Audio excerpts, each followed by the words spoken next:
All right, welcome to the show. This is my special guest, Brooklyn Ali. He's a Australian Shepherd, 3 years old, and my other guest, Timothy Busbice, the founder of Yeah. PROME and the father of Biologic Intelligence.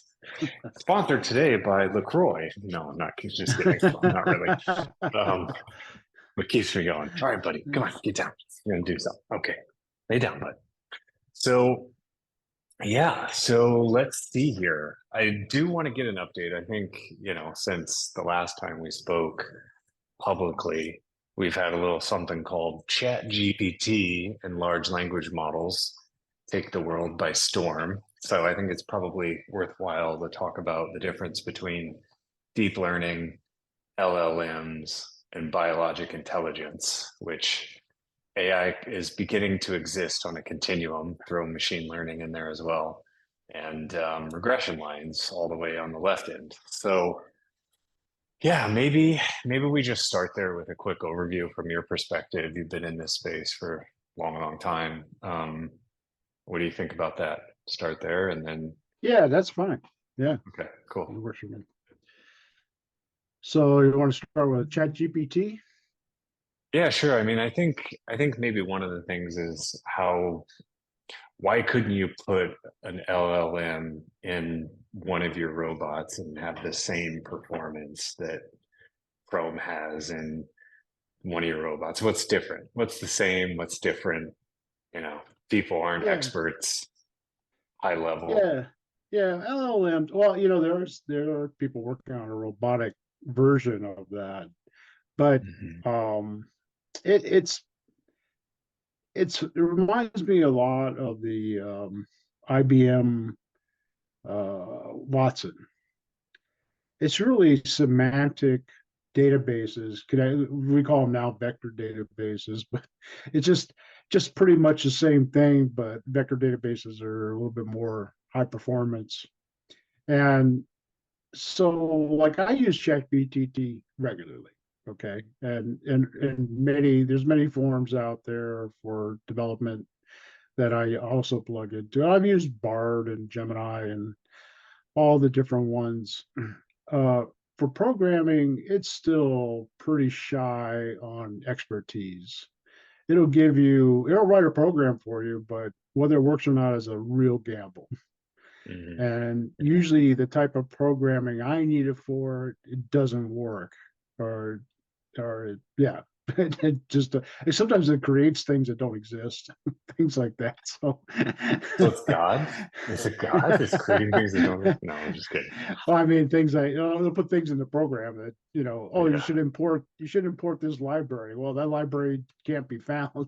yeah. You made it up. Yeah. Yeah, they made it up. Yeah, so it's gotten better. It's gotten better from a year ago, anyway. But it's still, I would say, a year ago it is a real 50-50 chance that anything it gave you would work. Now Hmm. it may be closer to 60% chance that it'll work, Hmm. but still very far away from being a programmer or Hmm. developer. And I know people are working on it, and there's a product that just came out, which I have not seen or used, called Devin. It's supposed to be a programmer. Yeah, I've seen that. I've seen that video. Yeah. So, I, I, I think it's got a long ways to go. I mean, of course, you hear all the hype and garbage that's out there about OpenAI and the things they're supposed to be doing, and they talk about version 5 and how it's going to revolutionize everything. Well, of course you heard that from going from 3 to 4, etc. So, and then they talk about things like hallucinations. Well, hallucinations really just the application going amok because it doesn't know what to do or how to do it. The bottom line is biologic intelligence, what we're developing, has context to what is real. What it senses, it has context to understand. Hmm. Chat GPT and LLMs and the like have no context of understanding. Until you give it to them No, I in mean, the text prompt. well, you can tell it, draw me a picture of a cup, but it has no clue what a cup is. Mhm. It knows what it knows where it can grab libraries to say this is a cup, but it doesn't know. Never used a cup, never sensed a cup. All it knows is that it's been trained to say this is a cup. Mhm. And that's the huge difference between general intelligence and AI.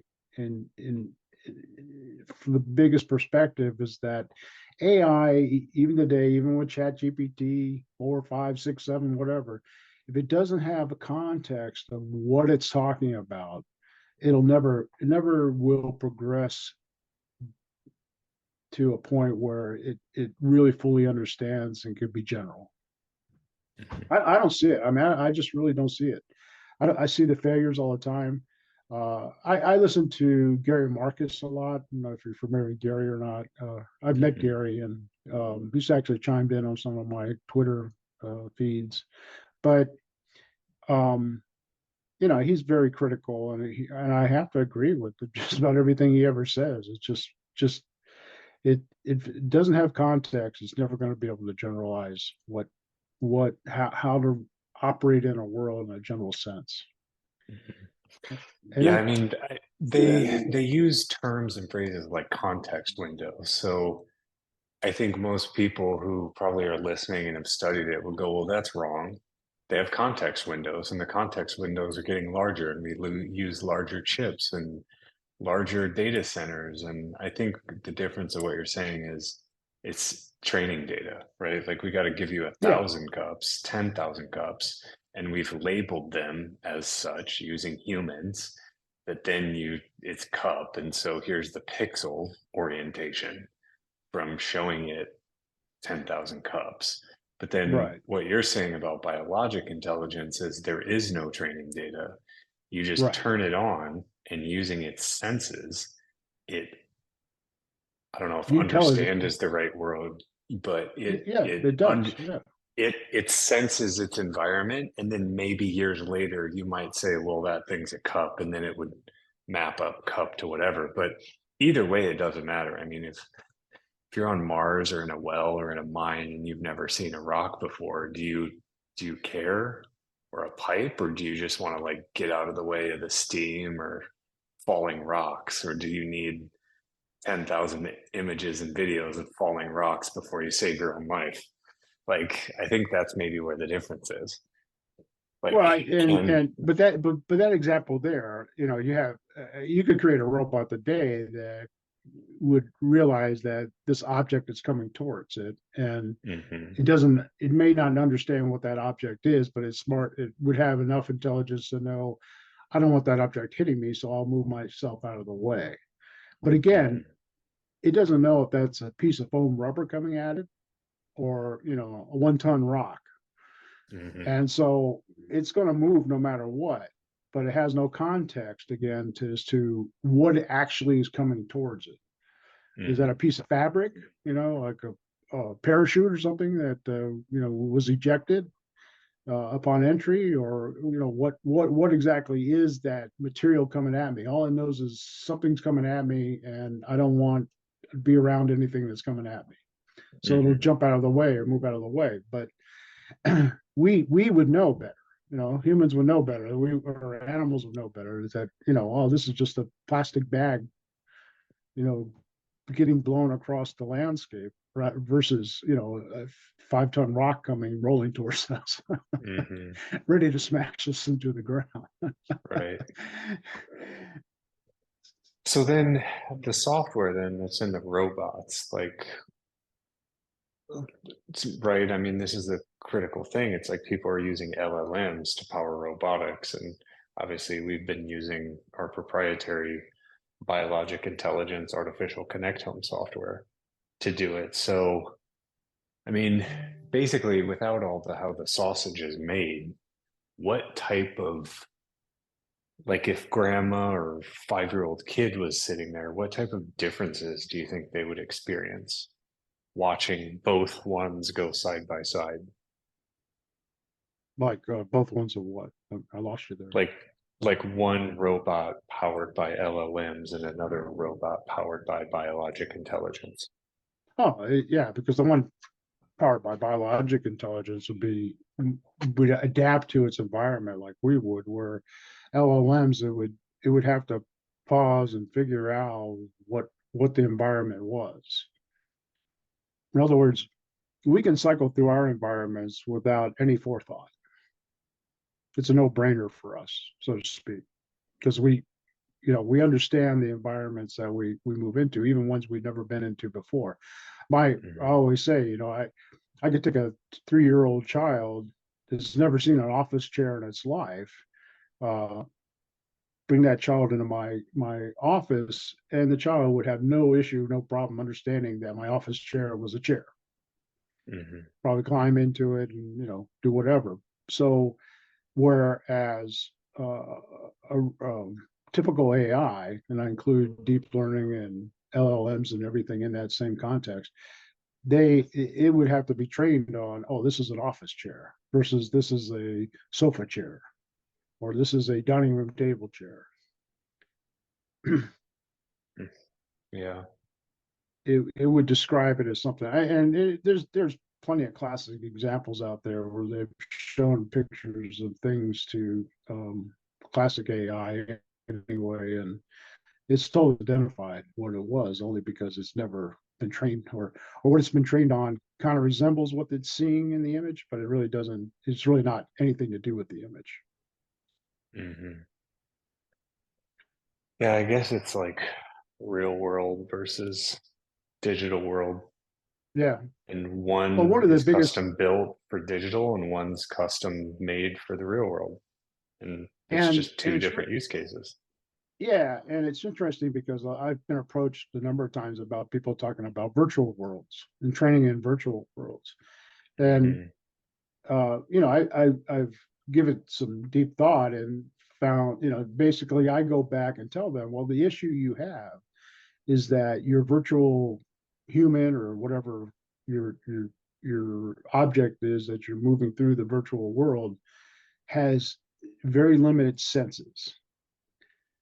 99.9% of it is visual. And even if you apply a lot of physics engines to it, it still will never experience that virtual world like we experience the real world. So it'll never understand contextually what's in the real world, because all it's got is some vision of being applied to some virtual reality. Yeah, math. I mean, in essence, you would have to accurately create all of physics in the universe in mathematical models, Well, and then also the have, millions of sensors we have. yeah, right, for sure. So it seems to me like that's the essence of connectome, right? I mean, it is Right. the nervous system. It's the branching throughout an entire brain and body and all the quadrillions of sensory inputs, all the cortical processing and the muscle output that is feeding back on itself in real time to create learning, manipulation, automation, right? Autonomy, Yeah. I manipulation, the mean, whole thing. we know not to run into an object because we know it hurts. Yeah. And how different objects hurt differently in the physics. Yeah. We have a feel of them. And then Right. I feel also like some of the other thing is, I mean, I just read an article on quanta yesterday where it's like, oh, dark energy is decreasing or dark matter is decreasing. And they thought it was a constant in the physics equation, which accounts for something like 95% of our explainable universe. We just say, oh, well, here's what's left over to make the equation balance. We're going to call it dark matter and dark energy. And now they're finding that it's not a constant. And so it's Right. like, even if we Interesting. could, even if we could accurately capture everything in the universe in an equation, program that and put it into a computer, even with the help of advanced AI, we'd still be missing something that hundreds of millions or even billions of years of evolution is missing. So the closest we can get is actually take the thing that's already there from nature and then put that into robotics. It's as close as we're going to get. But then here's my thing, right? Like, They were able to do a full human connectome. What is it, like 100 trillion neural connections? Yeah.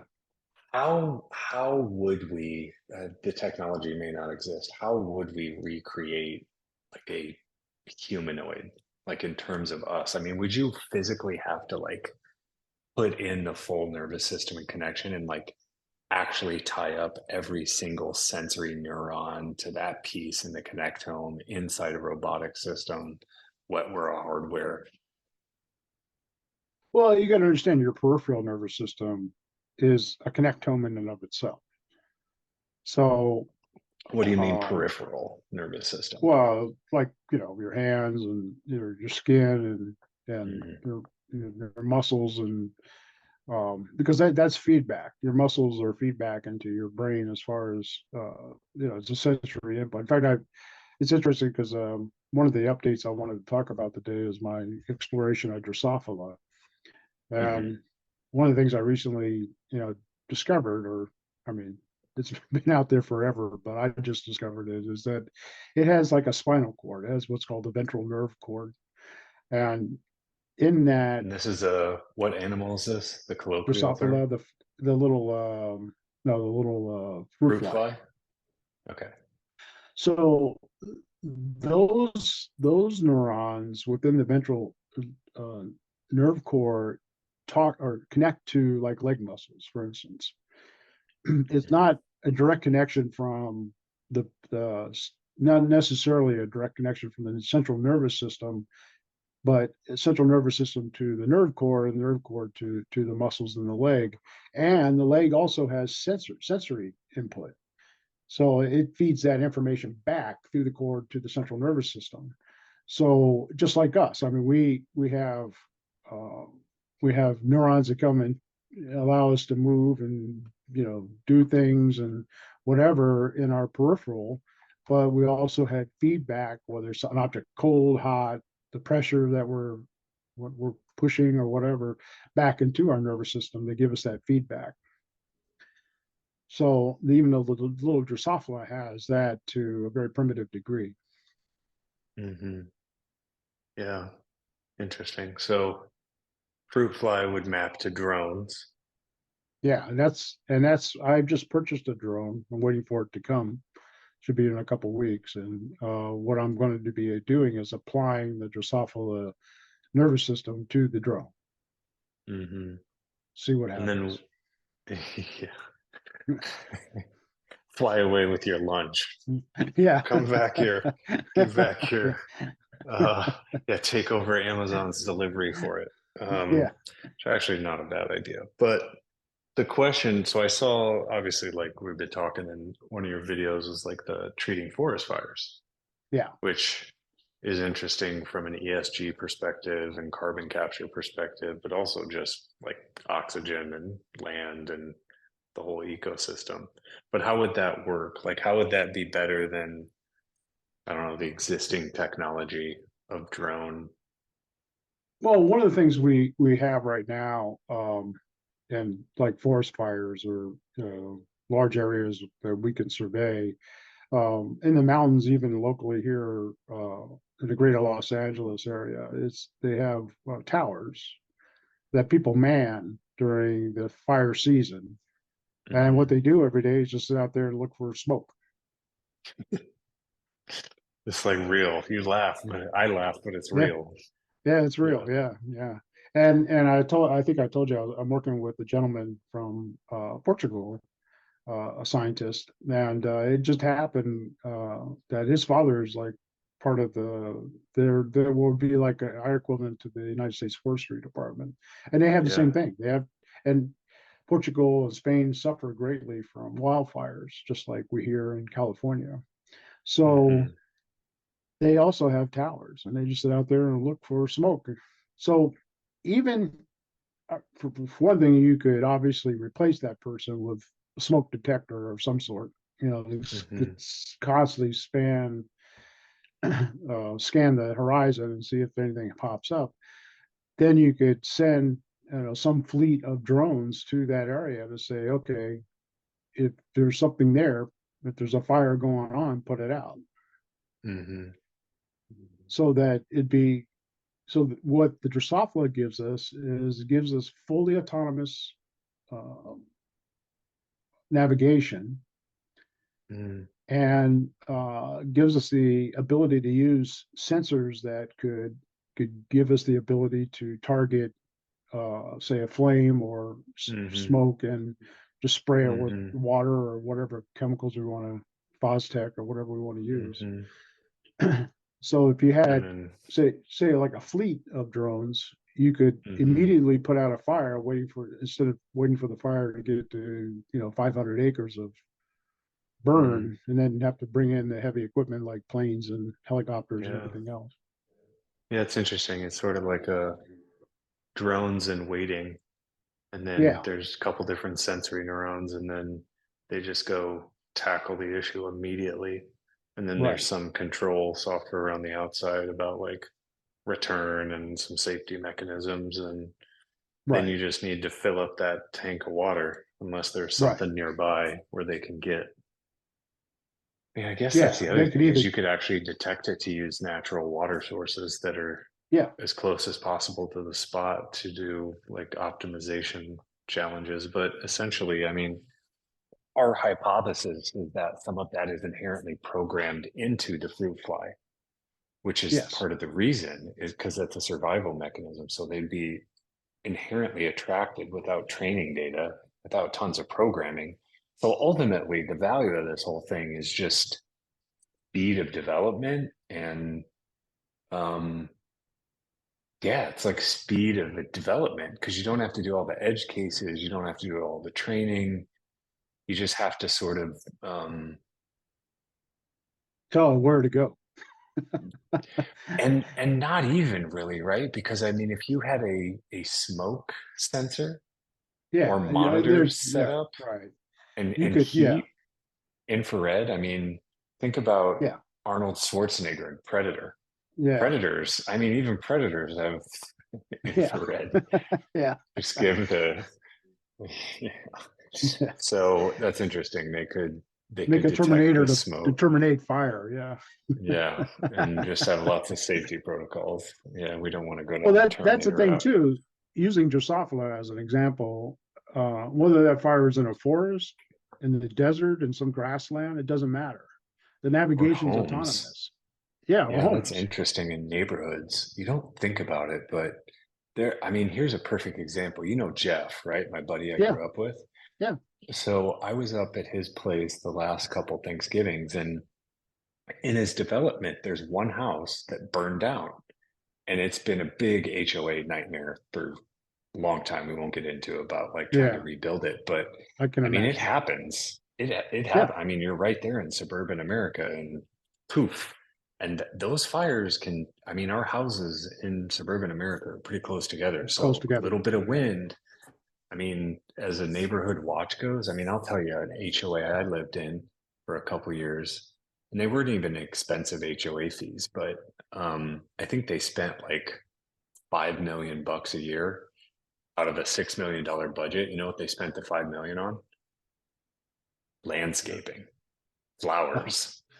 And it's like, okay, that's great, but given a fire, I mean, there was a fire station in the community, so that's sort of helpful. But yeah, that's interesting. I mean, you could see the use case there on almost insurance. It's like just an Yeah. insurance policy. It costs Oh, you, I don't know what times the number of people in the community, $5 a person. It's like, look, it could save your family in the middle of the night when you're sleeping. yeah, Like, what's exactly. $5 a month, you know? Yeah.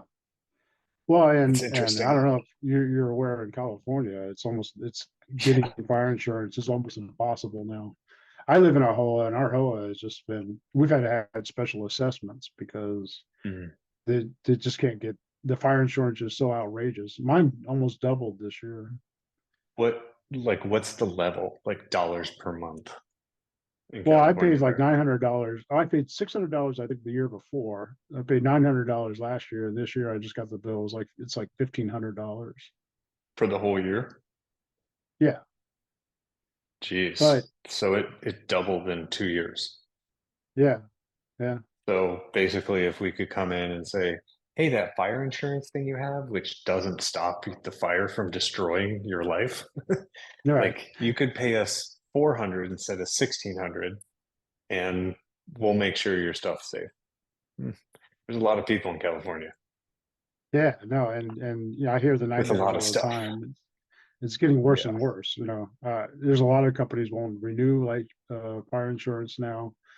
State Farm is probably Hmm. the worst. They're not renewing anybody's. There's I think they said they're gonna not renew like 700,000 or 70,000, 72,000 homes. They're not gonna renew this year. Come on, get out of here. This is interesting.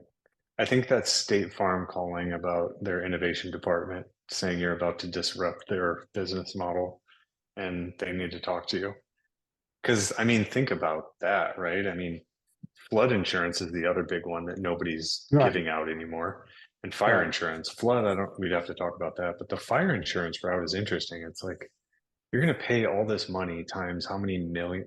There's probably what, 30 million people in California, maybe more. I don't even know Yeah, it's what the like stat almost is. 40, almost it's like 38 million, I think now. And how many homes? And it's like insurance comes later and then they won't always pay your claim. It's like route, like cancel your insurance, all of California for fire, send your money to PROME, Yeah, and we will protect your home, your family, your belongings, and maybe there's some insurance involved as well, because that's a better underwriting scenario. It's not just yeah, I'm waiting for something to happen and then I may or may not pay out a claim. It's like, no, I actually have a mitigation.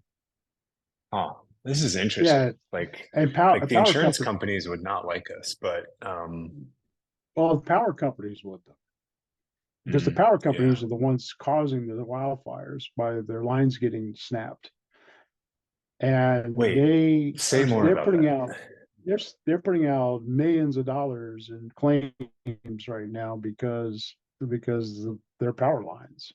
Um, the power lines, the trees fall on the power lines during heavy winds, Hmm. and they spark fires. The Paradise Fire was caused by uh, a line going down, and it pretty much wiped out that whole community. Yeah, above ground power So lines rather than underground.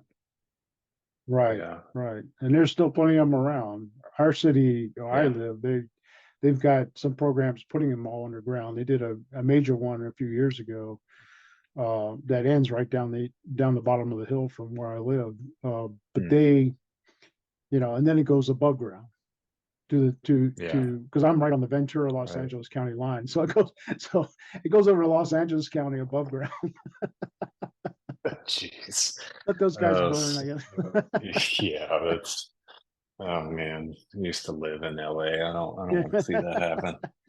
But yeah, Yeah. I mean, talk to Elon. He's got some tunnels going in. Maybe he can throw the city a solid, you know? Like, But they're even yeah. they're like I remember we're walking because we go out and exercise all the time. Walking, somebody was marking the trees, and we stopped and asked them. They said they were marking some trees because they were near power lines to be Hmm. taken out because they were concerned that these particular trees might snap and Hmm. cause a major fire. Yeah. Hmm. I mean, this might be interesting. Keep me updated on how this thing goes. Um, Yeah, Obviously, they've got a ton of connections in insurance, and they've got buckets of cash, and they're more worried about the payout risk profile and the big one. So if we can not be a threat, but a solution to them as well, and also help people along the way, I think this is actually a really good use case that can yeah, help yeah, people today, help businesses today.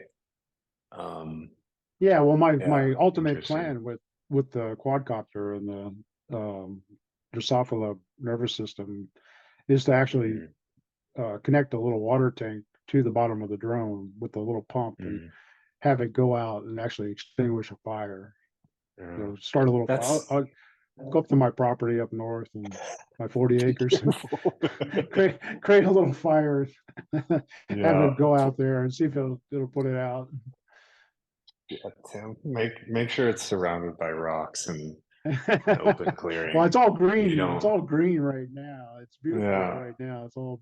beautiful green. But yeah, in about 2 more months from now, it'll all be brown.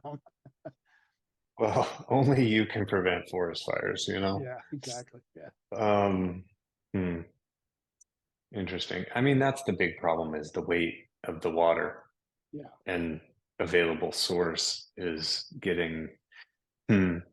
But there's other fire mitigation. I think there's like, I am not an expert, but there's like dust particles or something that can help snuff out fire that isn't as heavy as water and has a bigger spread and more of a dampening effect. I'd have to do some research on it, but yeah. I would wonder see. if Okay, that's so the smallest helicopter that carries water for fire dousing holds about 500 gallons. I mhm, think I know we could easily get up to 50 gallons with current tech, mm, with current human drivable quadcopters. uh-huh, But I think if you were to take the same kind of design, I think you could probably get 100 gallons per drone. So I always envision this kind of fleet of drones, right? Not just a yeah, drone, but right. you know, and maybe in a shift kind of situation where you have say 5 drones attacking the fire, 5 drones getting water, Mm, and five mm-hmm, drones coming back. So you kind of rotate mm-hmm, the firefighting. But yeah, the ultimate goal with this concept to me is to put the fire out before it spreads.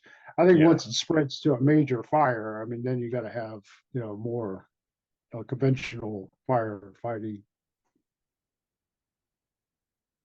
I'm I'm Googling fire dampening chemicals right now. I have a Well, there's friend. Fostech. Yeah, there's Fostech, and I think if I remember right, Fostech may be even heavier than water. It may not be. I'm Mhm. not quite sure, but it's not. It's still heavy. It's not. Well, I And wonder Fostech because doesn't really. It's more of a prevents the fire from spreading more than putting out the fire, from what I understand. So what they do is they spread it around the peripheral. You never see them dump Fostech directly on the fire. It's usually around the peripheral of the fire. yeah. That red. You've ever seen them on the mountains here in California? The red, line that's going around where a fire was. That's where they dumped a whole bunch of Fostech, Hmm. and it's supposed to prevent the fire from moving any further. It's sort of like putting a line in the sand to say, okay, you can't fire, you can't go past here, and it works. I mean, that's why they use it. But they Right. but they still use water to dump directly on the fire. Hmm. I wonder, I have some friends at BASF and some chemical manufacturers. It, Uh-huh. if this thing goes down the path, I mean, they're geniuses, chemical engineers. I feel Oh, like sure, yeah. a requirement of needs to be lighter than water and can spread further and dampen fire faster. Like, I'm sure they can come up Smother. with, Yeah, yeah, smother the fire. right. Yeah. Well, the Yeah, other thing is you want to smother the fire without damaging the environment, the right? environment, So, exactly. yeah, that's why they use Fostech, because it has like a fertilizer or something built into it, so that once the fire's gone and the next season comes, it'll continue to grow vegetation, Hmm. which I don't know if it's a good thing or a bad thing. Because it's like we had a record number or amount of rain this year in California, which is wonderful. Everything's green right now, but the more water we get, and of course we're not in a drought, which is wonderful, and Hmm. we're not being rationed water right now. But um, at the same time, the more water, the more vegetation, and the more vegetation, the more fire fuel. So it's a kind of a vicious circle, when it comes to all this stuff. But as far as like water sources, we had a fire here a couple years ago. I mean, probably I don't know, 50 yards from 100 yards from my house. Hmm. And we were out there and we're watching the helicopters come. And I understand they went to the local golf course and sucked up the water at the lake there. But even around here, It's a free golf ball. what they did is they figured out in certain areas where, like after the Woolsey fire, which kind of wiped out all of Malibu, and that came right down to where I live as well. They they created these tanks, these kind of portable tanks that they can put out there in the wilderness and fill with water, so the helicopters can come pull the water and then go back to the fire. So there's all kinds of things you can do with that. The other side of all this is what kind of got me started on this was when we had the Woolsey fire. It came down a mountainside right outside of our community here. It's only maybe probably 2/10 of a mile from my house, or 1/10 of a mile from my house, and it burnt down the side of a mountain. And there's another side that went up because kind of in a valley. So it burned down to half one of the valley, which was a fire road there. So it stopped there, and the firefighters were able to contain the fire at that point. And of course, they have to move on because they can't stick around. They got, this fire was huge, and they had to go fight it wherever they had to fight it. So this was like on a Friday morning, the fire department stopped the fire about 11 o'clock in the morning, somewhere in that neighborhood. And they took off. I think they left one truck here for a little while, but by mid-afternoon, they're all gone. A message went out on next door neighbor telling us that there's a guy who was trying to put a fire out in a tree. And the wife was asking people, anybody around, can you come help? Well, I went to grab my shovel and go help, and I saw another neighbor coming back, and he says, "Oh, it's already taken care of. We took care of it." But then we realized the whole side of the mountain was all still burning, embers, and it was windy. That's what causes our fires here, the winds, and it hadn't lit up the other side of the canyon, but we knew unattended it probably would. So I spent Friday night running up and down this mountain, putting out embers. And it was great when it got dark because you could see it pretty easily. You could see the embers glowing, so you knew where to run to, and you throw water or dirt on it. But even then, on Saturday, we had a couple little hot spots flare up that we put out right away. Even on Sunday, there was a tree, the whole inside of it lit up. What? And it was all That's around wild. brush. Yeah, all the brush was around it, ready to be ignited, but just the center of the tree. And we, lucky enough, one of the neighbors was out walking their dog or something and saw it, and told everybody, "Hey, we got to put this fire out." So we all ran over there and put that out. But it was so bizarre that just the middle of the tree was on fire, and all the brush around it was fine. So those little embers, they take off in the wind. Wherever they land, they can cause a lot of damage and a lot of harm.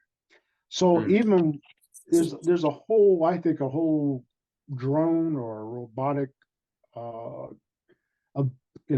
use case to do what we call fire mop-ups, because after the true professionals leave, there's still all these embers around and all this other stuff that if somebody doesn't take care of, it's going to just burn something more. And so they'll come back, but after everything else is burnt down. Oh, well, I think it's time for a poll. Check this out. Can you see on your screen? Sure can. Yeah, all those things. You can say like mine exploration. It's like deep sea mine exploration, or deep sea mining is another good one. So I don't know if this picks up, because I think only you can vote. So it's a sample size of one. But if the recording doesn't pick this up, I said best use case of biologic intelligence in parentheses, PROME. And the options are firefighting and fire mop-ups. Option 2, self-driving. Option 3, mine exploration. Option 4, other dangerous human need. And we have one vote that's come in so far. That was me. Call. And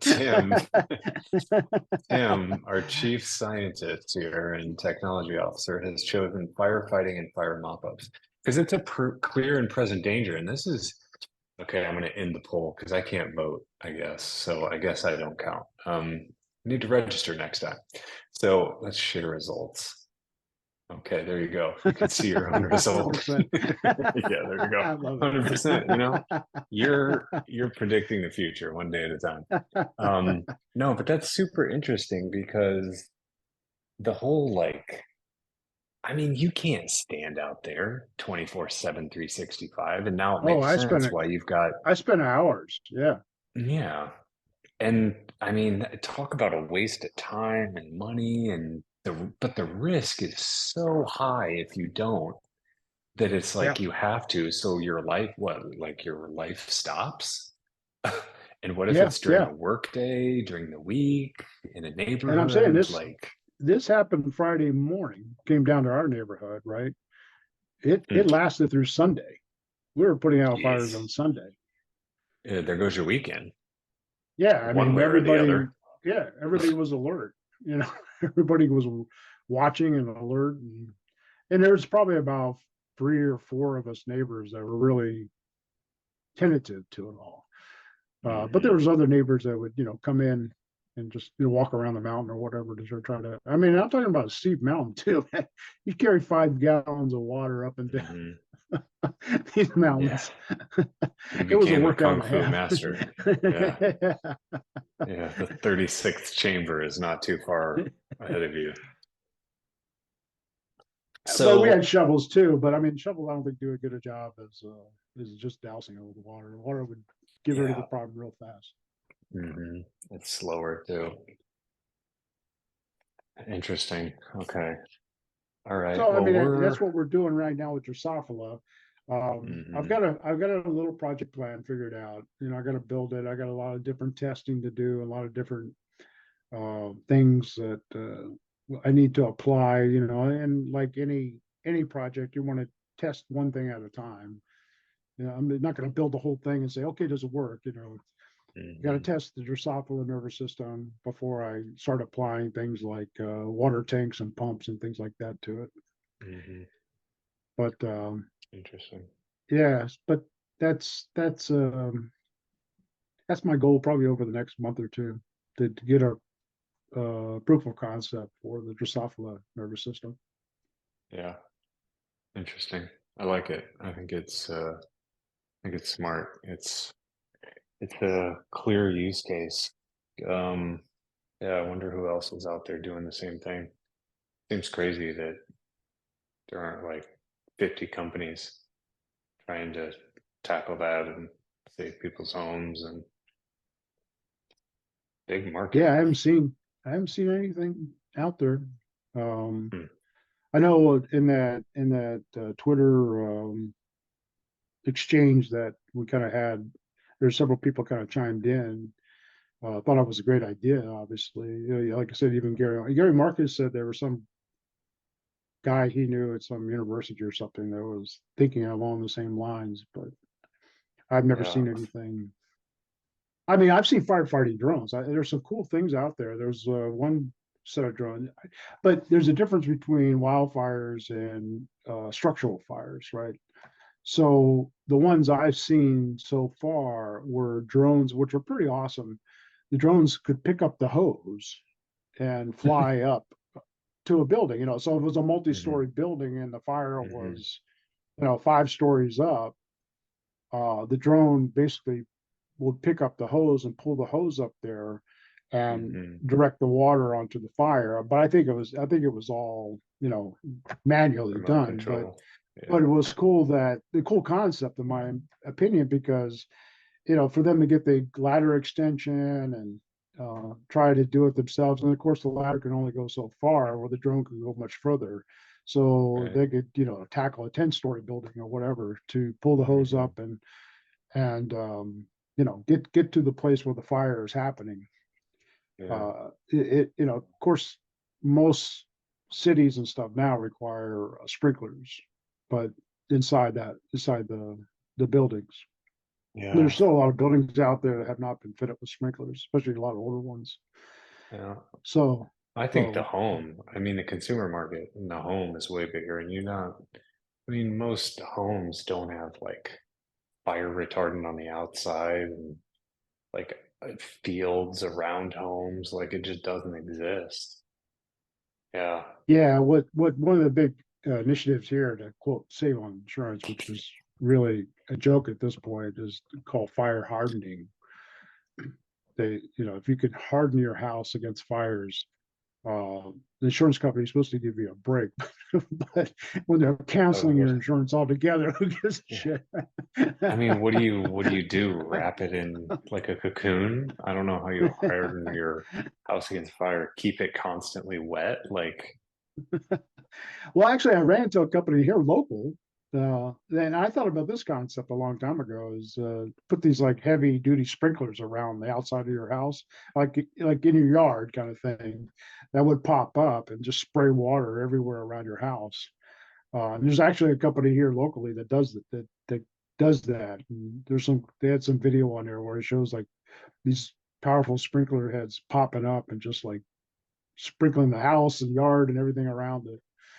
Here in mhm. the mountains of the Malibu mountains here, where that's where the Woolsey fire was, and I'm sure those folk can't even think about insurance. They probably have to use the state program. Yeah. Hmm. But Makes sense. but yeah, yeah. But that I mean, so there are people thinking along the terms of how to keep your house safe from a fire, but it's not inexpensive. You know, Hmm. helps if you have a pool because you can use that as a water source. And of course, you have to have the pumps and everything in place and around your yard or wherever you're going to, your peripheral of your house to make it safe. But Hmm. with the fire we had, it was only like 50 or 100 yards away. I mean, I have neighbors on the end that they were actually out of town when it broke out. And myself and my niece's boyfriend, who happened to be here at the time, ran over there and started dousing their house down with water because you could see embers coming. You Jesus. know, and actually, I mean, we just kind of got started. And the fire department came along, go, don't worry about it, guys. We're going to do this. We got it covered. So Wow. we let the fire department do their Good. job. Yeah, Yeah. but we're going to let our neighbor's house burn down. you know, uh, Yeah, and they would get overwhelmed quickly. I mean, there's not yeah. an infinite number of firefighters. Interesting. Yeah, Well, yeah. we got about 10 minutes. What else should we cover? What else is new and cooking in your Well, world? the other thing I wanted to talk about, and I think it's becoming more of a subject matter these days, is swap, size, weight, and power. Hmm. The one Yeah, thing true. that so the central complex of the Drosophila is equivalent to our hippocampus. It's where we have. So when we navigate what's called place cells, grid cells, border cells, and head direction cells. And it's all part of this hippocampal thalamus part of our brain that navigates all these pieces of neurons fire off and allow us to navigate freely through our environment. Drosophila has a very similar, they call it the central complex. Uh, More advanced insects have the same kind of pre-hippocampal body in their nervous system, and it for navigation purposes, of course. So I was able to take the central complex where I think it was like 60 some, I forgot how many neurons it was, a lot of neurons. One of the largest complex parts of the Drosophila brain. And actually, I got a brand new Raspberry Pi, um, or Raspberry Pi 5, and I was able to run the central complex on it. So That's ridiculous compared to LLMs. yeah, Like we have to build massive supercompute using the most advanced cutting edge NVIDIA chips in the data center. And you're like, nah, I just got an off the shelf Raspberry Pi. That's fine. yeah, What? and Okay. obviously to explore. I mean, to have an autonomous robot go out and explore the world, you can't like I think I might have shown you or sent you the picture I developed from Mm. Dolly, for ChatGPT, Yeah, yeah. showing It was really good, actually. A Mars rover pulling, all these semi trailers behind it because, I mean, Of that's data what it center would and take. compute. Yeah. Yeah, that's what, and recently OpenAI and IBM, or not IBM, Microsoft, I think it was, announced they're building this $100 billion supercomputer for AI. So here they're developing this Yikes. AI that can't even tell an office chair from from a dining room chair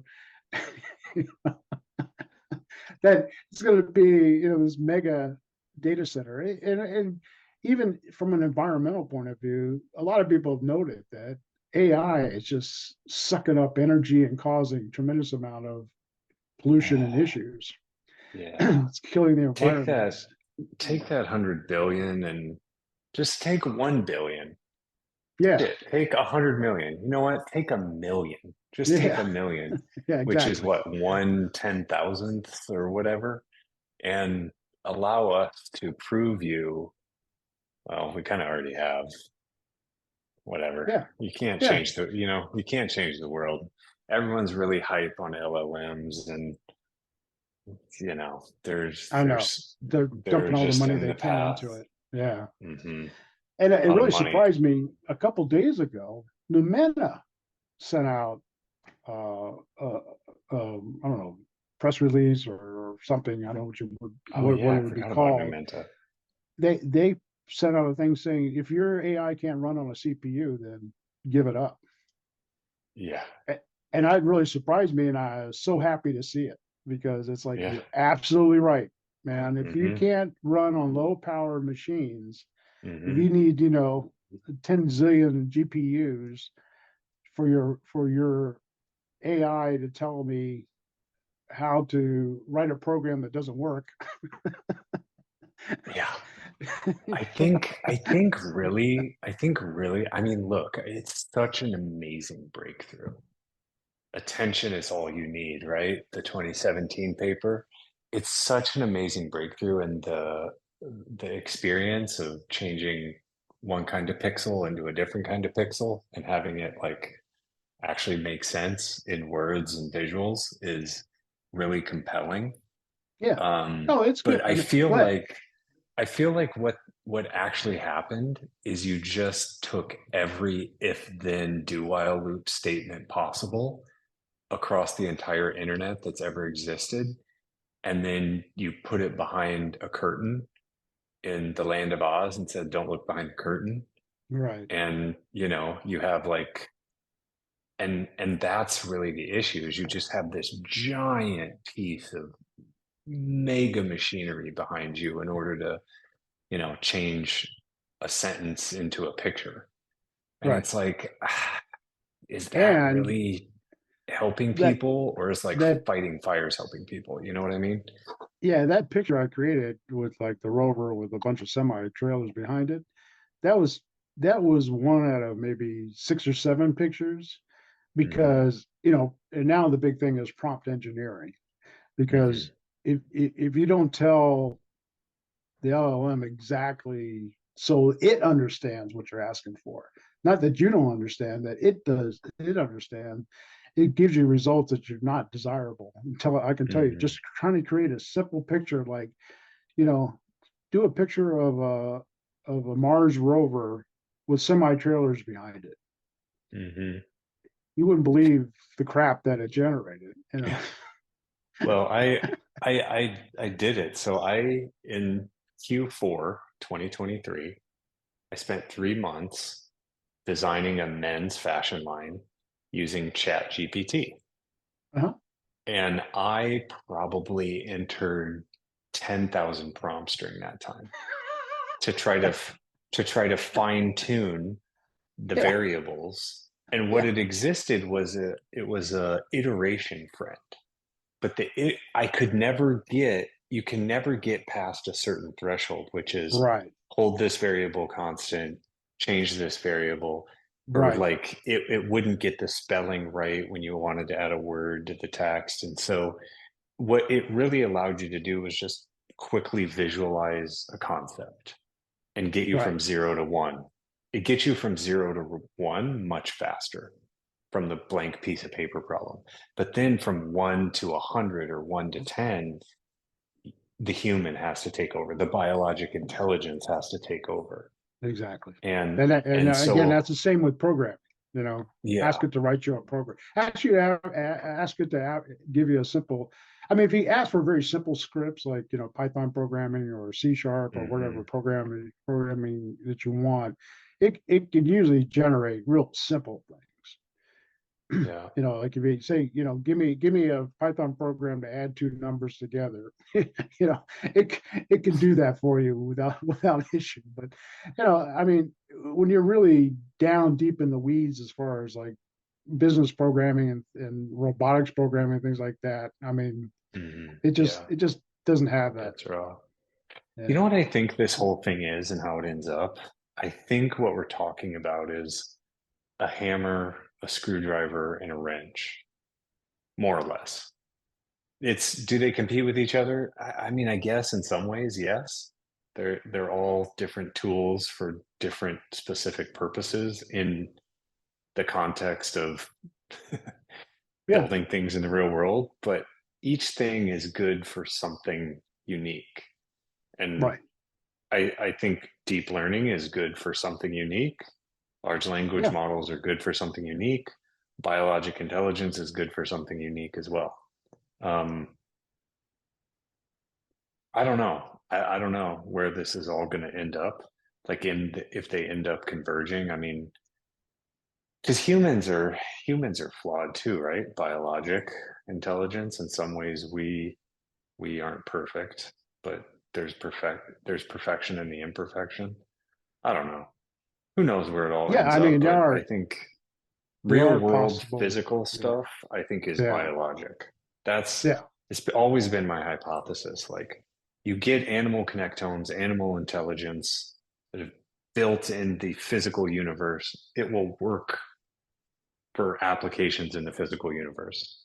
If you've created large language models in a digital universe to transform text into images and videos from one pixel to a different pixel, then it'll work way better in digital space, which is one of the things you were saying. It's like people want me to put biologic intelligence into a digital space. And it's like, well, where's all your different sensory inputs? What's your motor Right. output? It's like you're trying to almost shoehorn.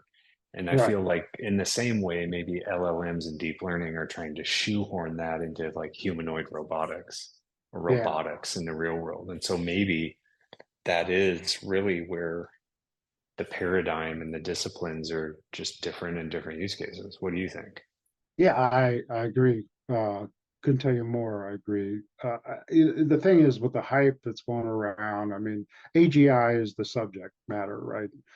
Artificial Right. general intelligence, and somehow they think these LLMs or OpenAI is going to get us to AGI.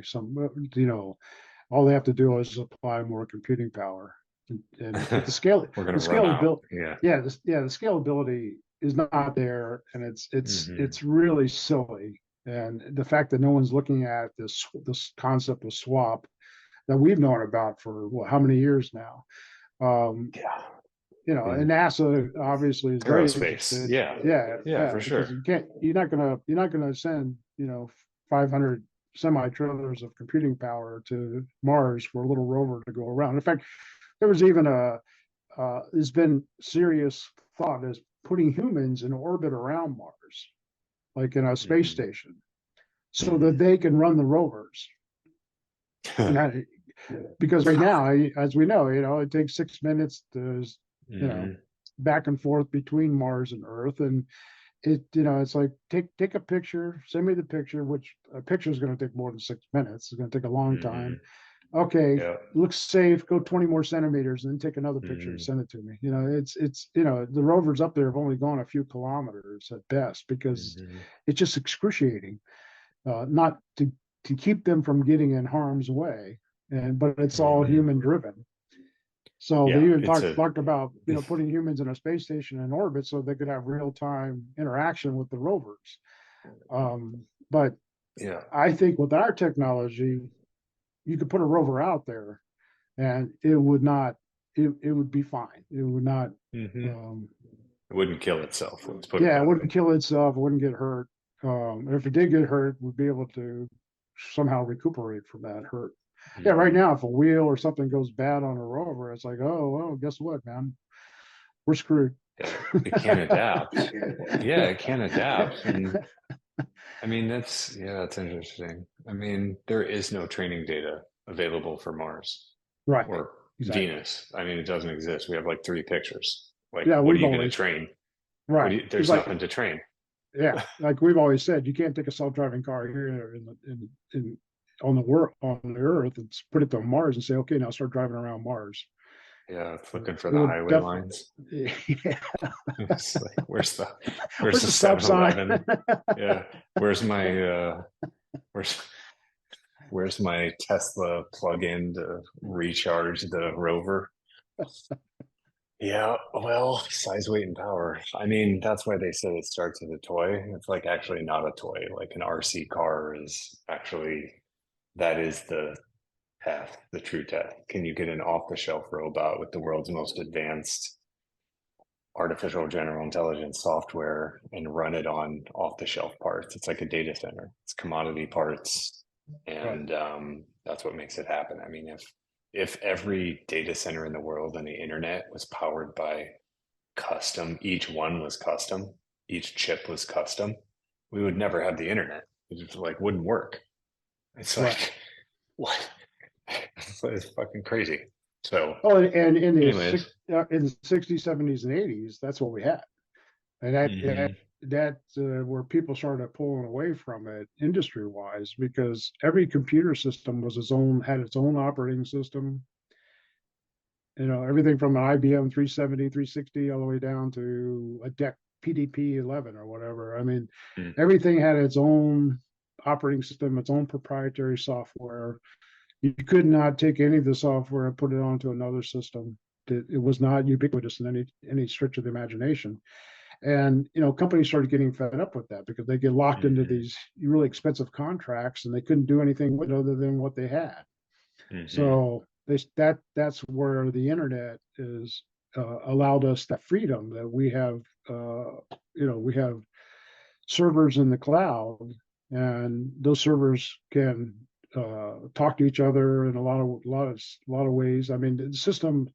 I just got finished at my day job, migrating like 13 systems to one, and uh, I could do it hmm because it was all cloud-based software.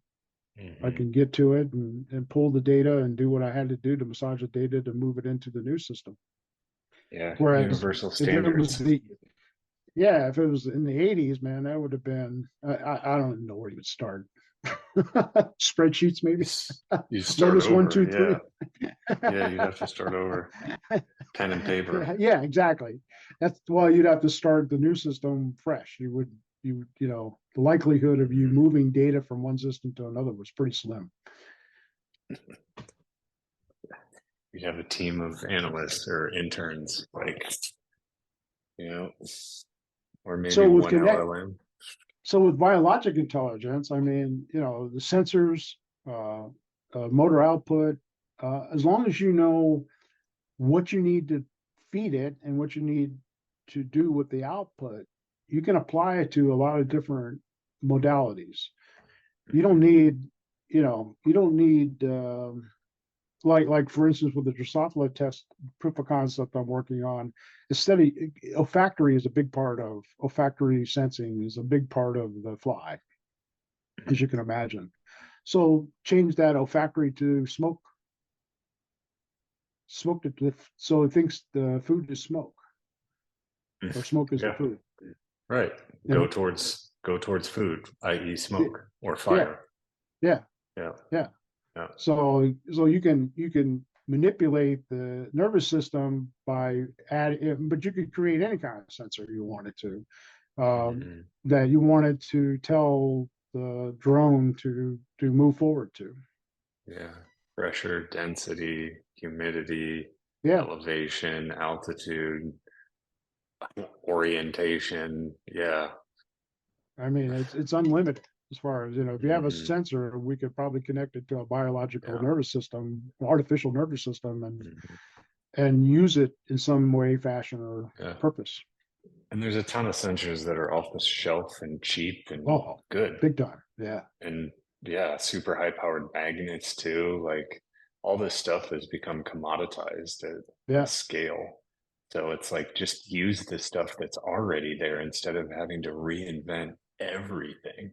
Like the Exactly. thing you should reinvent is the software, Yeah. which we've done. And then you Yeah. can use all the other stuff that already exists. That's the whole point. Like stand on the Right. shoulders of giants. We shouldn't be making new chips for new software. Like make new software that fits in with the old way. Yeah. Yeah. Yeah. You got it. Anyways, preaching to the converted. All right. Well, this has been rad, Tim. I gotta run to my next Yeah. one. No Let worries. me, yeah, let me know what's going on with this use case. Yeah. Oh, And yeah. I'll keep you informed. Oh, direct. I mean, you'd be the first person to yeah, know. maybe I start reaching out to some insurance folks, and I could actually reach out Yeah. to one of the chemical folks that I know and just see like thoughts, just get their perspective on this, see what they Yeah. think. No, I would love it. Yeah. Please do. Okay. If you have any connections to power companies, I Hmm. mean, if this works, which I don't see why it won't. Um, I mean, it it could really improve our lives tremendously. Let's put it that way, Hmm. and Yeah, improve agreed. industry lives tremendously. Hmm. Yeah, Yeah, for sure. That's why I do what I do. So, hell yeah. Okay, cool, brother. great. Well, good Thank seeing you. your face You again, and too. Yeah. love seeing all your little furry friends behind you. Not so furry yet, but maybe one day. Um, Yeah. and yeah, I'll give my love to up the to show. family. I don't know if you can see the workbench back there or not. It's Oh all full yeah, of. that's the yeah, that's the mad scientist laboratory right there. I love it. Nobody has to know. Yeah, got Yeah. the compound out in the woods with solar, like satellite internet, autonomous Yeah. robotics, That's our atomic robotic AI. proving grounds, 40 acres up in southern Monterey County. Yeah. Starlink's up Amazing. there, and I got it Hmm. all wired, and I can look at. I was just looking at the live feed from there about an hour ago or so. I mean, if we figure out autonomous food creation, like call it a day. I just Yeah. talked to a guy last week who was pretty rad, but he created a solar panel manufacturing business that grew in 15 years to something pretty insane in terms of amount of dollars per year. And Uh-huh. like super duper cool. So, and then he automated the entire manufacturing line. So Well, it's like, fantastic.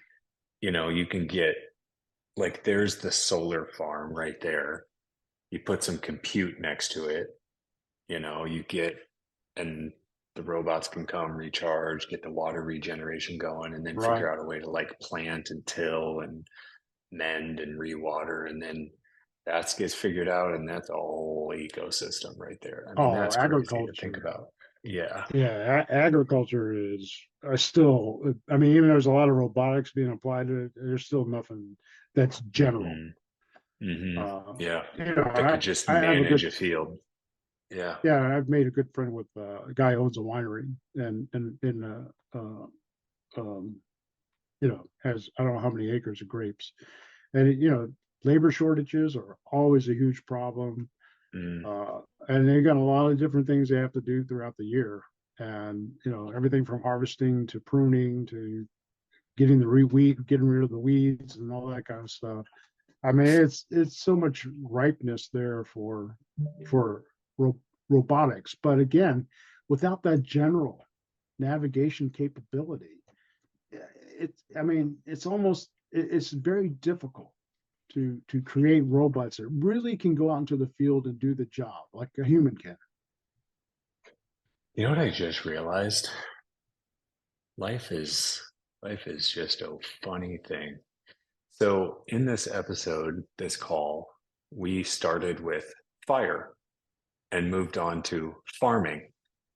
And wouldn't it be funny if we're essentially rebuilding the thing that our own biologic intelligence, i.e., humans, started with first fire, then tool making, then farming and agriculture. Agrarian, yeah. Like what? Like, and we got there independently. This is some wild stuff. All right, well, fire it is. Yeah, I know you Start got with to get fire. going. Yeah. Okay, cool, man. Alrighty, All man. right, well, enjoy the rest of your week, and Yeah, you too. stay safe, and Yeah. we'll talk to you on the internet. Sounds great. Thanks. All right, See you buddy. soon. Talk to you later. Yeah, bye.